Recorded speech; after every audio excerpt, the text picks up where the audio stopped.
سوچئے اگر کل صبح اٹھ کر آپ کا انٹرنیٹ اچانک سلو ہو جائے، واٹس ایپ میسیجز سینڈ نہ ہو رہے ہوں، یوٹیوب بفرنگ کر رہا ہو، آن لائن بینکنگ فریز ہو جائے اور پوری دنیا کا اسٹاک مارکیٹ ڈسٹرب ہونا شروع ہو جائے۔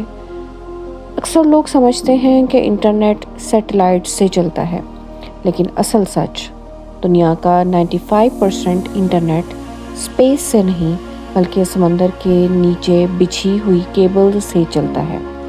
ہزاروں کلومیٹر لمبی کیبلز جو اندھیرے سمندر کے اندر پوری دنیا کو کنیکٹ کر رہی ہیں۔ اور سب سے ڈرنے والی بات، اگر ان میں سے کچھ کیبلز کٹ جائیں تو پوری دنیا کا کمیونیکیشن سسٹم ہل سکتا ہے۔ لیکن سوال یہ ہے کہ آخر پوری دنیا کا انٹرنیٹ سمندر کے نیچے کیوں چھپا ہوا ہے؟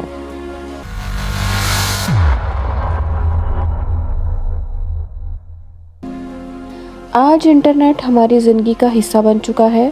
WhatsApp, YouTube, Google, online banking, video calls, Netflix, ہر چیز انٹرنیٹ پر چلتی ہے۔ لیکن بہت کم لوگ جانتے ہیں کہ جب آپ موبائل پر ایک میسج بھیجتے ہیں تو وہ ہوا میں سیٹلائٹس کے ذریعے ٹریول نہیں کرتا، بلکہ اکثر کیسز میں وہ سمندر کے نیچے بچھی ہوئی فائبر آپٹک کیبلز کے تھرو ٹریول کرتا ہے۔ اور یہ سسٹم اتنا امپورٹنٹ ہے کہ کچھ ایکسپرٹس اسے دنیا کا ہڈن نروس سسٹم کہتے ہیں۔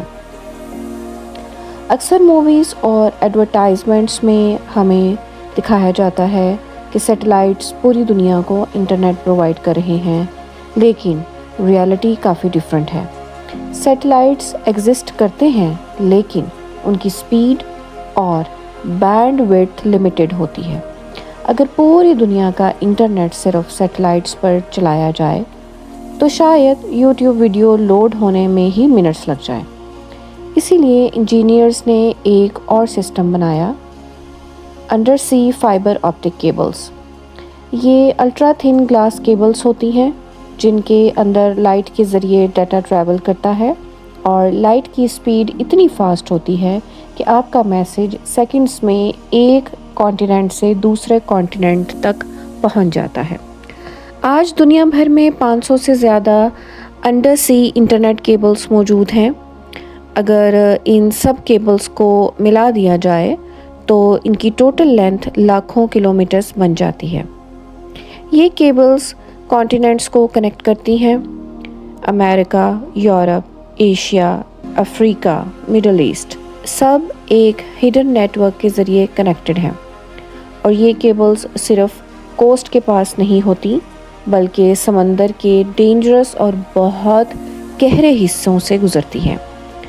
کچھ جگہوں پر یہ 8000 میٹرز تک کی ڈیپتھ میں ہوتی ہیں، یعنی ایوریسٹ ماؤنٹین کو الٹا سمندر میں رکھ دیا جائے تو بھی کچھ کیبلز اس سے نیچے ہوں گی۔ اب سوال یہ ہے کہ آخر اتنی لمبی کیبلز سمندر کے نیچے لگاتا کون ہے؟ اس کا جواب ہے اسپیشل کیبل شپس۔ یہ جائنٹ شپس اسپیشلی اسی کام کے لیے ڈیزائن کی جاتی ہیں۔ ان کے اندر ہزاروں کلومیٹرز لمبی fibre optic cable carefully rapid ہوتی ہیں۔ شپ دھیرے دھیرے سمندر میں موو کرتا ہے اور پیچھے سے کیبل سمندر میں اترتی جاتی ہے۔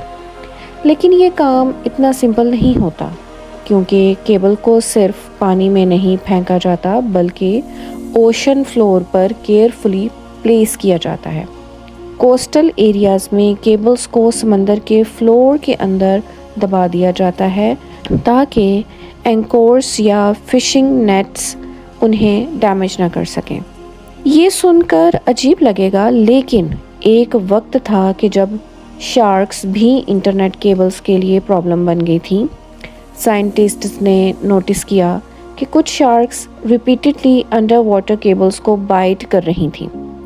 کچھ ایکسپرٹس کا ماننا تھا کہ شارکس الیکٹرک سگنلز کی طرف اٹریکٹ ہوتی ہیں، اسی لیے کمپنیز نے کیبلز کے اراؤنڈ ایکسٹرا پروٹیکٹیو لیئرز لگانی شروع کر دی۔ آج بھی انڈر سی کیبلز کو شارکس، ارتھ کویکس، اینکورز، فشنگ ٹرالرز سے ڈینجر رہتا ہے۔ اور سرپرائزنگلی زیادہ کیبلز شارکس نہیں بلکہ انسان ڈیمیج کر رہے ہیں۔